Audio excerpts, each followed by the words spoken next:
Buenos días. Mi nombre es Juan David Espinal, estudiante de primer semestre de la Universidad CES en Medicina. Y el día de hoy voy a hablar entonces de lo que consiste sobre membrana basal en la materia de histoembriología 1 a cargo del doctor Jairo Alberto García Gallo.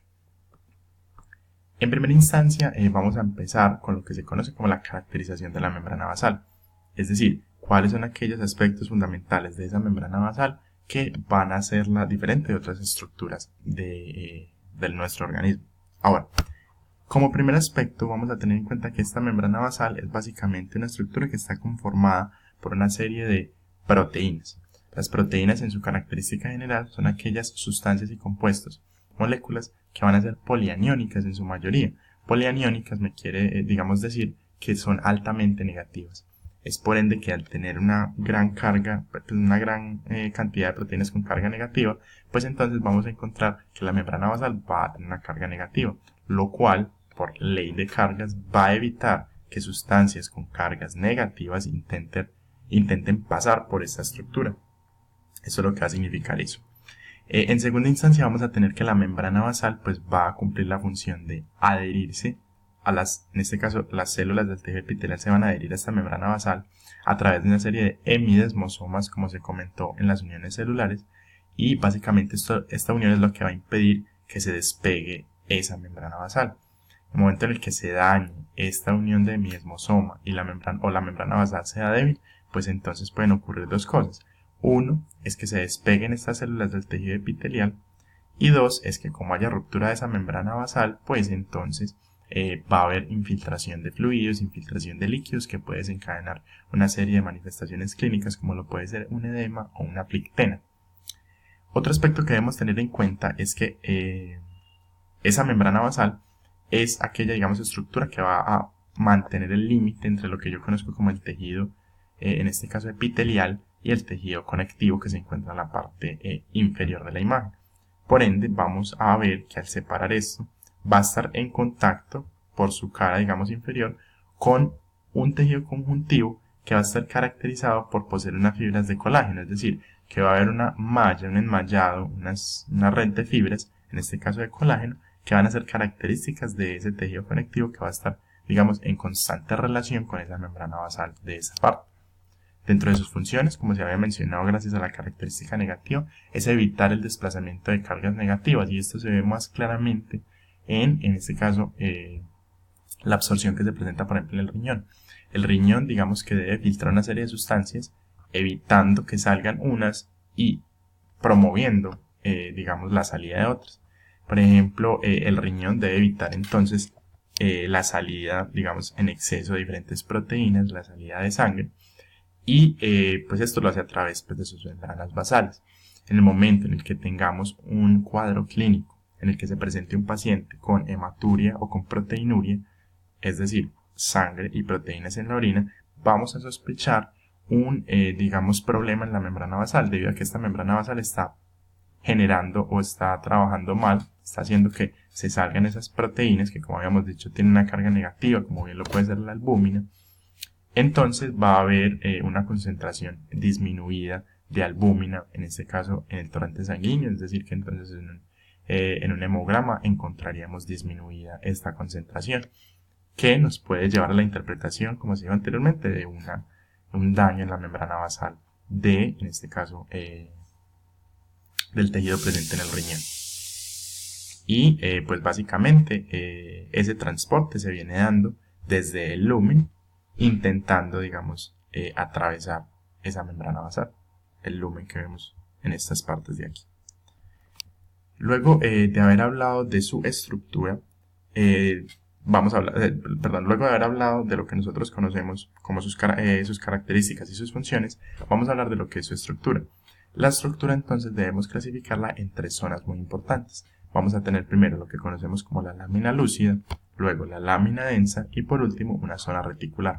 Cada una de estas zonas, en el orden que se acaba de decir, superior lámina lúcida, en la mitad la lámina densa e inferior en lo que nosotros conocemos como la zona reticular, van a tener una serie de proteínas que van a,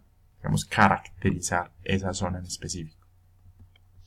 Entonces, según las proteínas que conforman la estructura, vamos a hablar en primera instancia de la lámina lúcida. La lámina lúcida, en este caso, al estar en primer contacto con esas células del tejido epitelial, va a ser característica que esté unida, o digamos que haya la presencia de una unión celular muy importante de esta zona, que son los hemidesmosomas. Esos hemidesmosomas entonces van a aportar en sus proteínas que van a conformarla a esa lámina lúcida, como bien lo puede ser una proteína integral muy importante que la conforma, que vienen siendo las llamadas integrinas. Las integrinas entonces van a ser características aquí.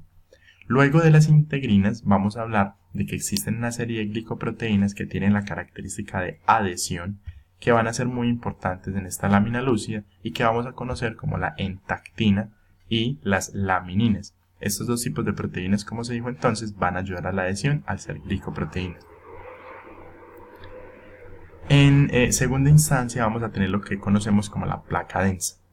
Esa placa densa, que la vamos a ubicar más digamos abajo que esa placa lúcida, va a tener muchas características principales. Primero, va a tener digamos un tipo de tapete, si se puede llamar así, en el cual vamos a tener un colágeno muy importante, que es el colágeno tipo 4. Este colágeno tipo 4 va a ser un tapete que va a reposar en esta placa densa. Luego de que hayamos referido lo que nosotros conocemos como el colágeno 4, vamos a tener también otra serie de glicoproteínas, como viene siendo la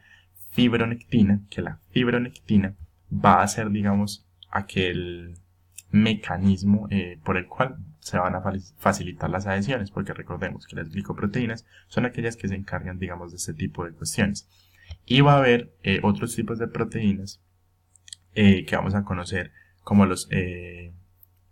proteoglicanos, que los proteoglicanos básicamente van a estar presentes en esta zona a través de una muy importante proteína que se llama el percelán, que a diferencia de otras es una, digamos, proteína que tiene una característica que es muy delgada.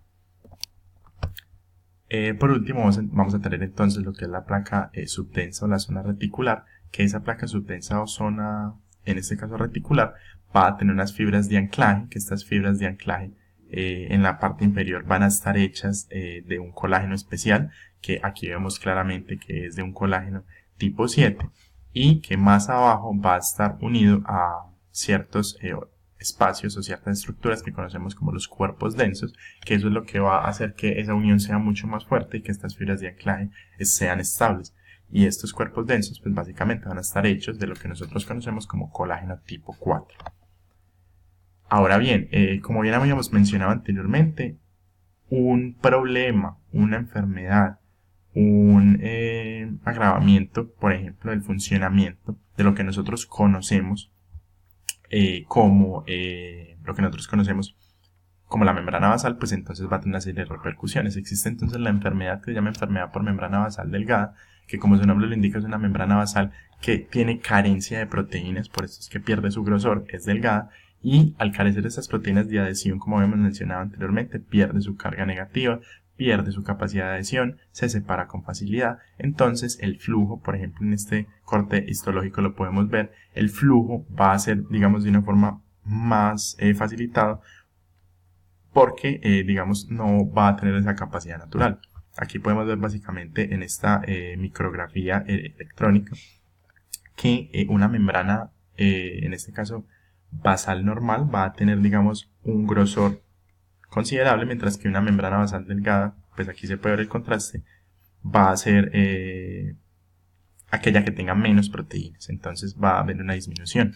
que se va a manifestar, por ejemplo, en lo que nosotros vamos a conocer como la hematuria. Esa hematuria, pues entonces va a ser presencia de sangre, entonces en el contenido urinario, debido a que esa membrana basal no puede retener esos tipos de fluidos. En los aspectos específicos, pues en el momento en el que se vaya a diagnosticar esto, se da una evaluación clínica y una biopsia renal, y en su tratamiento, pues entonces, cuando tenemos una macrohematuria, es decir, que tenemos mucha presencia de sangre en esa orina, pues entonces lo que hace es que se evalúa pues colateralmente con la proteinuria, y lo que se hace son inhibidores, pues en este caso, de coenzimas de angiotensina, o bloqueantes de los receptores de angiotensina, que lo que van a hacer es mejorar esa capacidad que la membrana basal no puede hacer. Esto en sí, pues básicamente consiste en el tratamiento de esta enfermedad, y básicamente esto es la membrana basal, sus funciones, sus características y la importancia en nuestro organismo.